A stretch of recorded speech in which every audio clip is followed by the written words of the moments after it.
Welcome to the Full Earth Workshop. Today we have a Revell armor kit review. Take it away, Landon. Hey everybody, thanks for joining us today. We're going to be going and looking at one of the model kits we recently acquired. This one is the Revell Panzerhaubitze 2000. And if you don't know, this is a self-propelled German artillery piece. And it's considered to be one of the best in the world. This is actually a pretty cool model. We got it for about 35 bucks. It's 1/35th scale, so it's going to be a pretty large one. And on the back, you can see some detailed photos of what it could look like. You can see it's in the CARC camouflage there, the NATO colors. Let's open this thing up and you can start looking at the details. It comes with a really big box. Now I think there are different versions of this kit. This one does not come with a metal barrel. Some of them do. I think that's maybe why it was 35 bucks rather than a higher price. But from the look of it, it looks like it's got some pretty good details. Let's open up this bag and show you guys some of the stuff. There is a two-piece barrel. So that is often seen as a negative, but truthfully, if you know how to clean them up, it's not too big of a problem. If you look closely, there's lots of nice rivet detail, panel lines. One thing I noticed right away was this MG3. You can see lots of the detail on that gun. That's pretty amazing. And that's molded in one piece. Comes with a really easy to build tub construction. Oh man, look at how large that is. I got some other models I've been working on here, and you can kind of see it by comparison to the Leopard 2A5. It's about the same size. So this is actually not really a tank. This is a mobile artillery piece. And so this basically carries out the role of indirect fire and fire support, where say you have infantry or other armored vehicles that are encountering enemies, they can call in artillery and have them rain down fire on the enemy. The trick's in the name. I mean, it's mobility. You can have a artillery piece move far quicker if it's got its own wheels than if it doesn't. The reason that it's on wheels is in the name mobility, mobile. You have a lot more tactical and strategic mobility if your artillery units can drive away on their own instead of having to be hitched by another vehicle or helicoptered around. It really offers the German military quite a bit of extra oomph to be able to move their stuff around.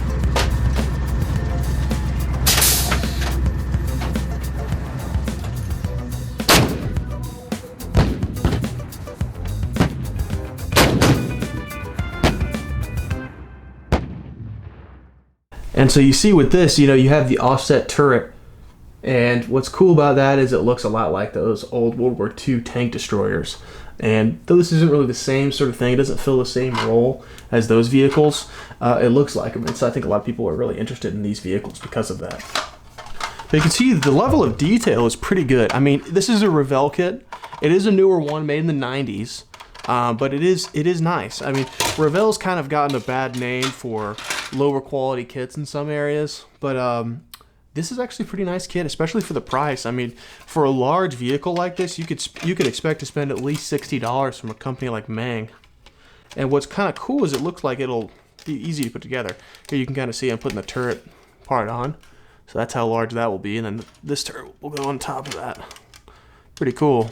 So you'll have lots of options with posability because the turret is movable. I'm not sure if the turret's, the gun can move vertically up and down, but we'll find out, I guess. You got a pretty substantial manual here in kind of a flip book format, which is really easy to go through. And this is indicative of a more recent Revell kit. The older ones typically have these kind of flip out, kind of hard to use manuals where you fold them around and look at different sections. This makes it really easy. But it looks like a pretty straightforward build. You can probably glean from just me looking at this. The various instructions are pretty straightforward. You have lots of colors on each of the pages of the manual, which will definitely help a lot. Look at some of those color pieces, and that will really help clarify where some of these locations for the pieces will be. The good thing about these Revell kits, though, is that they have very easy to read instructions. And in comparison to other more complicated and more expensive model kits from other companies like Takom and Meng, very easy by comparison. And those kits, are incredibly complicated. And for a beginner, it'd be pretty difficult for them to make a kit properly. But this one looks straightforward. One good thing, like I said before, is that there are these colored sections on the manual which will show which parts go where. And I'm sure that'll be very easy for people to quickly detect where the pins are supposed to go on these various parts. And what's really nice, this is something Revell doesn't always do, is they give full color painting descriptions. This really helps a lot because a lot of their older kits only have black and white ones, and you kind of have to extrapolate from photos online. And this really takes away a lot of the guesswork. From looking at this, you can see that the cannon does move vertically, and of course the turret will move horizontally. That's a big deal to me. I don't know about you guys, but this is such an easy thing to engineer, and you'll see lots of kits that are 1/35 scale, pretty big scale, that don't have their guns moving up and down. For instance, this Tamiya Leclerc tank doesn't have a moving barrel. It's kind of a bummer. I don't like that. We got some polycaps, which are what makes the wheels move. You put them inside the wheels when you're constructing them, allows them to turn, which is a nice touch. One of the last details, you can see that you have these vinyl tracks, just rubber band tracks, and I really don't mind using these. They're usually pretty good, especially for modern vehicles. And then the last part, we have a small little manual talking about various things. We got the decal set, which is pretty small, but we'll be able to make everything you need. Pretty nice decals. I really don't think this is going to be a bad kit at all. And, you know, is the detail as crisp as other newer models? No. But double the price. And I really don't think you're going to get double the amount of quality. Revell is actually a pretty good company. I don't mean to be hating on Revell. They were originally sold in Germany. They originally were under the Lindbergh and Monogram umbrella, but no longer. Apparently they were resold to a German company. And likely they're going to be making some new kits. I know I built an F-22 Raptor from Revell, which was also a really good kit. And their newer stuff is actually pretty good. It's just mostly the older stuff. They have lots of repackaged kits. Let's move on to another stage of this where I can show you some of the other models I'm working on right now. This is kind of similar to the this section. It's going to be another Bundeswehr vehicle. This is a Leopard 2A5. What's cool about this vehicle is that it actually comes with both barrels of the Leopard 2A5 and then the Leopard 2A6. Leopard 2A6 has a longer caliber barrel. But this one's coming along. It's basically done. I have a lot of the dusting and everything on it. And you can kind of see it's going to turn out to be a pretty cool tank. I think this will work really well with this new Panzerhaubitze.